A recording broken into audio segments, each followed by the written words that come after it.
my favorite YouTubers are uploading content about new makeup releases, and I realized it's been a while since I haven't shared with you my thoughts. So let's discuss. Usually I only select the best, but I'd like also to talk with you about some products that deserve some jokes like this.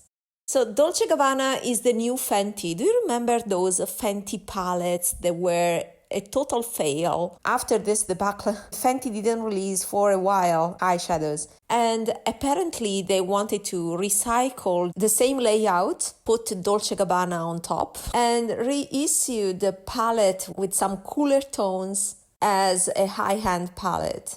Well, I don't like it at all.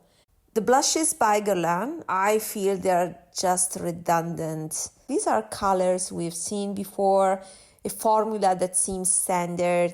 They are fragranced, totally uninspired by these blushes. Bronzers by Yves Saint Laurent. Now, Yves Saint Laurent has released eyeshadows with a great formula, more on the creamy side, that is very thin.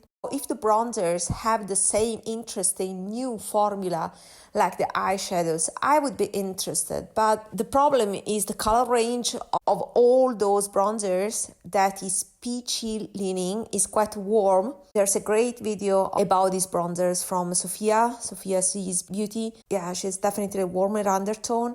And those bronzers are great on her, but on me, I'm sure they will look orange. She has comparisons, so she clearly shows the difference compared to the Gucci bronzer or the Tom Ford Terra bronzer. Those are the ones that are more suitable for my skin, and clearly these Yves Saint Laurent are much more orange. I remember the 80s. I was a child, but I clearly remember those orange bronzers on women around me. It's the old school traditional conception of bronzers, not pink, but more on the orangey side.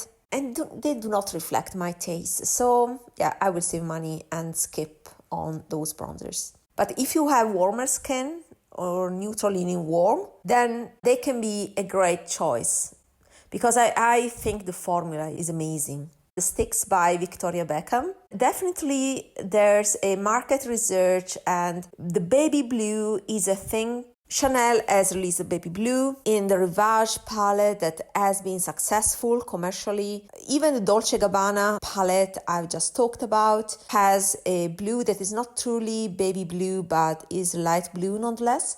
And Victoria Beckham also wants to propose her baby blue version in the stick form. We know this is a trendy color. The problem of the sticks is that you have to use them frequently because they dry out. I have too much makeup in order to be consistent with usage. That's the reason why I always skip them, because I'm sure if I buy them, they will dry out in my stash.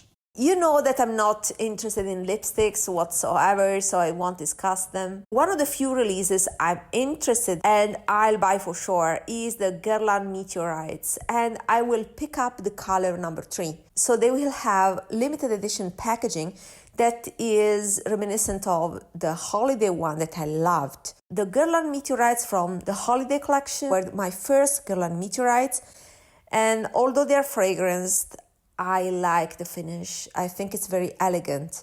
And for the summer season, where I imagine my skin becoming more colored, I see myself wanting the number 3. So there will be 4 shades. Number 2 looks like the same as the holiday collection, is the Claire. Number 3 seems new. There was number 3 before, but I don't remember it had this variety. Maybe because of the lavender pearls. I'm intrigued, and if I pick it up, that one is the one I will choose. And then Suqqu. Suqqu has the pre-summer collection that, as usual, has been created by Hork Makeup.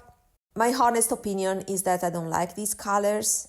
They are too warm. Even the cooler palette, it is the purple one. The purples are more pink based, and that is the hue that I don't like at all. It doesn't suit me. You know, you cannot like everything. So this is a pass for me. I don't care at all for this collection. Even the bronzers are too warm. Tom Ford. Now, I'm now reluctant to give my money to Tom Ford just because I feel I'm getting fooled by the brand. The price does not correspond to the quality, and it's hard to find deals or discounts here in Europe. My only weakness with Tom Ford is the wet and dry formula. No baked gelée, no money. That is my rule with Tom Ford. Also, teals are not really flattering on me. I was more tempted, to be honest, by the blue creme palette that has been released recently. And I'm not tempted by that yellowish golden highlighter.